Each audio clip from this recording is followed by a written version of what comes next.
my name is Michael Bosey. Welcome to my podcast. And after a couple of episodes of excursions on a couple different topics, I'd like to get back to my series on what I'm calling Content Marketing 201. Now, everyone has to do the 101 activities, the basics. And of course, there are tons and tons of podcasts, blogs, videos, tons of content on the basics. But, I'd like to go beyond that a little bit because I think that since everyone's doing content marketing and everyone knows the basics, we got to up our game, right? We can't stand out with just basic strategies. So I want to get back into that. And where I left off was doing a short segment of a few episodes on web strategy. And now it's time to move on to blogs. So let's get started. Now, the first thing that I want to mention about blogs is, yes, you do need a blog. Don't even get me started on whether or not you need to do this. You do. If you're going to build authority, that's going to be on your own property. Instagram, Facebook, Twitter, none of these are going to help you in the way that Google will. And it has to be on your own site. So please, I don't want to hear anything more about blogs are not popular anymore or I don't read blogs.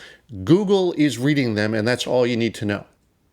We can't do anything with a business without getting people to your site, and social ain't going to cut it. People aren't going to buy from you there, and the algorithms are working against you anyway in social. Are you a gigantic company? No, me neither. Right? So stop looking at what multinational corporations do and get back to work building authority on a site you own. We don't build our businesses on rented land. That's like renovating your kitchen in an apartment that you rent. Right? You wouldn't do that, and you wouldn't do that with your business either. Digital is the same. We do not build our businesses on a place that we don't own. Okay, so now acknowledging that Google is really, really important, and it is, I've mentioned this over and over again on this podcast, ultimately with enough time behind it, you're going to see your site inlets are going to come from Google via search first, then email, and then social is a distant third. So Google is really, really important. But let's apply it. We're talking 201 strategies here for an SEO process where you are blogging and spending about 5 to 10 minutes on each post, making sure that it is SEO ready so that Google will recognize it and actually help you bring people to that post. So given that, the first thing we want to do is answer a question or solve a problem, right? When someone is searching, and that is SEO, right? It is a live human being typing something into a search engine or using voice search. They want to know something. They're looking for an answer to something. And hey, look, can your expertise and experience solve that for them? Right? So you want to, in constructing your blog, stay focused on one topic, keep it contained, keep it orthogonal, as I like to say. Give Google lots of context that you can answer this question with this one post, right? So how do we do that?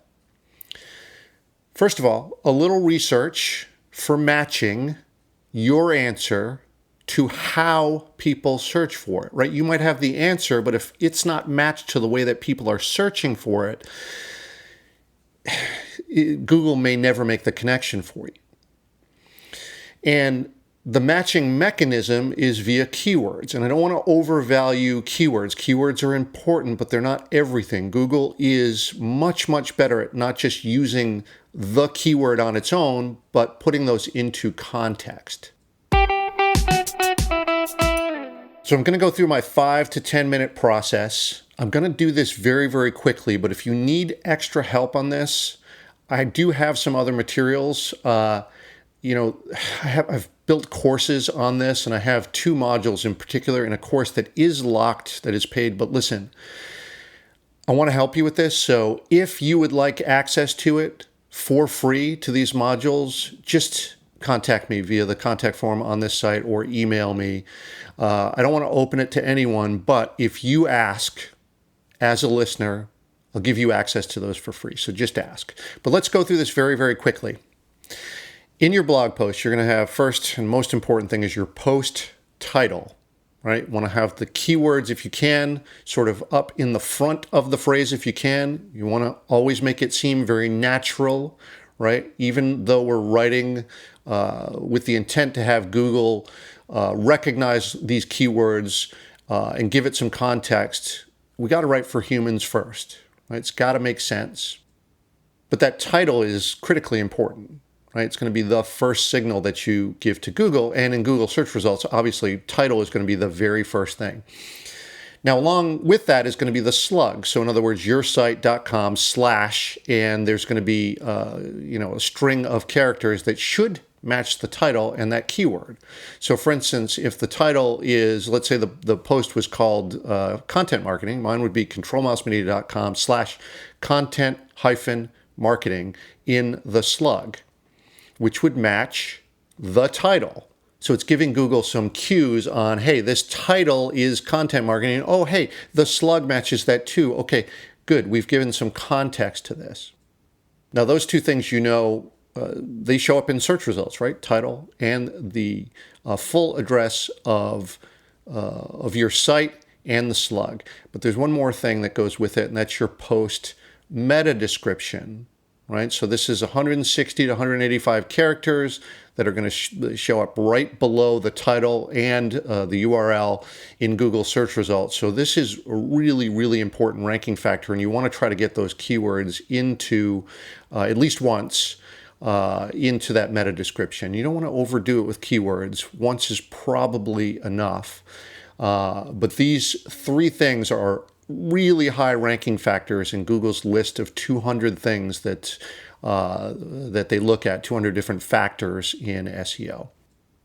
Then moving to the body of the text, obviously in your body content, you're going to want to have these keywords and related keywords in the body. You don't want to overdo it again, but 3-4 times if your keywords or the contextual keywords can be put in the body, that would be a good thing.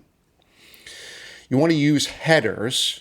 So in other words, break up the content with what's called an H1 tag, H2, and maybe H3. For me, I tend to use the H2 and H3 because generally the title tag for me is going to be, is going to sort of function as the H1, if you will. And often the CSS, the styling behind your post is going to match that H1 on the title tag. I don't mean to get too technical on this, but the important thing is you want to break up the text. This is good for your readers, but also these headers where you have an H1 tag, even if you don't know how to code HTML, if you use this in WordPress and you drag down the styling to header 1, header 2, header 3, this on the page code that Google's reading is giving some cues to Google that, oh, hey, the author of this post deems this to be important. H1, more important than H2, more important than H3, and H3 is obviously more important than basic body text. So you want to use these judiciously, and if you can, get some keywords into those headers as well. Not just your primary keyword, but theoretically some other keywords that support that main keyword. And then the last thing post-related is the excerpt. Now keep in mind, the excerpt itself on the post is not actually going to show up in the page code for the post. It's actually going to show up on the blog post page. So in other words, if you need to see an example of this, go to my site, controlmousemedia.com/blog, and you'll see a list of content, right? So there'll be a post with a title, an image, and that's an excerpt below it. So that's where that gets delivered on your site. This works the same way in any WordPress site, so you can see this. But the great thing about that is, think about this, that blog post page, that has its own set of content. And even though it's a list of other blog posts, it still has page code that Google is scanning. So in other words, that excerpt is still going to be used in context on that /blog post page. But since it doesn't show up in the post itself, you can use what you write for the excerpt for instance, social posts. So when you post something on Facebook, for instance, it's going to pull the title, the slug, and the meta description that we talked about earlier. And you can use the excerpt for the post itself. All right, you may want to change it a little bit, but if you write it with both cases in mind, Facebook post and excerpt can save you a lot of time. All right, let's move on to images. First of all, every blog post that you publish needs to have an associated image. First of all, the click-through rates are much higher for posts that have images versus posts that don't. So we want to do it for that reason, but it's also an opportunity to get more keywords and contextual cues for Google in the page code associated with the post. And here's how you do that. There are 3 factors that are really important to have for every image. There's kind of a fourth too, but I just say focus on these 3 things. First thing is the image file name, right? This is a great opportunity to get more keywords on the page code. Remember, this thing, once you upload it to WordPress, is going to be hosted there on your site, and it's going to be delivered via the page code because, WordPress is telling the browser to refer to this particular file that's on your, in your servers, on your WordPress database, and that file has a name, and that name is going to be delivered on the page code. So turn it into something that is contextually readable. So for instance, if I want to call it, blogging 101 as a keyword, the image associated might be literally called blogging-101.jpg or .png, doesn't matter. Or content-marketing-tips.jpg or PNG. You get the idea. You actually want to make that something that is going to be readable and gives Google some cues. And you notice, yes, same with the slug, you're going to put hyphens in there so that they're not one long string of text. This is a wasted opportunity for those when I see people in WordPress just upload the image that they got, that they may have downloaded, from Unsplash or from Flickr or whatever. No, actually change it to something you want. It's another opportunity to get those keywords in. Next thing, there's a field in WordPress for the title. Obviously, this is an opportunity to use another title to describe the image and to use, to get other keywords or supporting keywords in there. And then the last thing is the meta description for the image. Now, it's a good idea to have this describe the image, but also, if you can, write that so that will be that'll be something where you can get, again, more keywords in there or more context or something that you didn't say in the post itself. This is an opportunity to give Google more cues, right? Keep in mind, most users are never going to see the image title. They're never going to see the file name. They're never going to see the description. So it gives you a little bit more leeway in not having to be quite written for humans as much as it is written for the robots. All right, that's a lot to go through, but look, if you spend 5 or 10 minutes on each post, just making sure that you're doing a little bit of keyword research and then applying it in the way that I've talked about here, you're going to give Google the chance to understand what your content's about for this post, and then as you keep blogging, you keep producing more and more content, it's going to start to be able to get a picture of what your site is over time, based on each of these posts and the work that you've put in. This effort is worth it. I see it with my clients. I see how we can build up authority over time using a blog as an instrument to do this. It's worth the effort. And it may take you a little bit more time up front as you kind of learn this and you go through it, but soon you'll get better at it, and it'll only take, like I said, 5 to 10 minutes. All right, so look, if you need more help, a couple things you can do. One, I got a whole series on this podcast on SEO, left a link in the show notes for you so that if you want to listen to those, you can get a little bit more background on the SEO. I know I went through this pretty quickly.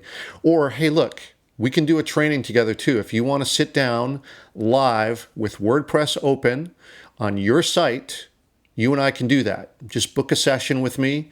We can do an hour-long training or, a series of trainings or whatever you need to make sure that you're up to speed on this and you're able to do this and execute it regularly, 5 to 10 minutes, get better results from your blog. It's really that simple. All right, next up in the series, I want to sort of get away from the Google aspect of it and talk about the writing aspect, right? The things that you're doing to connect with real humans who are reading your posts. And one of the strongest things that we can do is to build anticipation so that people come back or even to subscribe. I hope that you'll come back, hope that you'll subscribe, and I'll see you on the next episode. Thanks for listening.